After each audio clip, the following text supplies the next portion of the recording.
Welcome to Pindar Poetry. We hope you learned something new. In this video, I will explain how to make waffles taste better. First, focus on your ingredients. Fresh eggs, whole milk, and real butter make a huge difference. Next, ensure your batter is just right. It should be thick but pourable, not too runny. Finally, preheat your waffle iron thoroughly and don't overfill it. These initial steps lay the foundation for truly delicious waffles. Let's dive deeper into ingredients.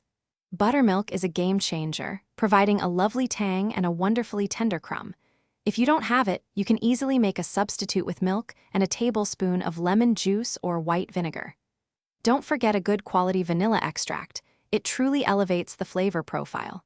Also, ensure your leavening agents, like baking powder and baking soda, are fresh for maximum lift. Now, let's talk technique. Overmixing your batter develops gluten, leading to tough waffles, so mix just until combined. Always preheat your waffle iron completely. A hot iron ensures a crispy exterior. Cook your waffles until the steam significantly reduces or stops, which indicates they are fully cooked and beautifully golden brown. This method prevents soggy waffles and guarantees a delightful crunch. Finally, the fun part, toppings. Classic warm maple syrup and a handful of fresh berries are always a hit.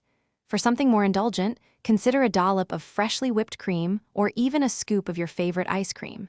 Don't be afraid to experiment with chocolate chips, nuts, or fruit compotes.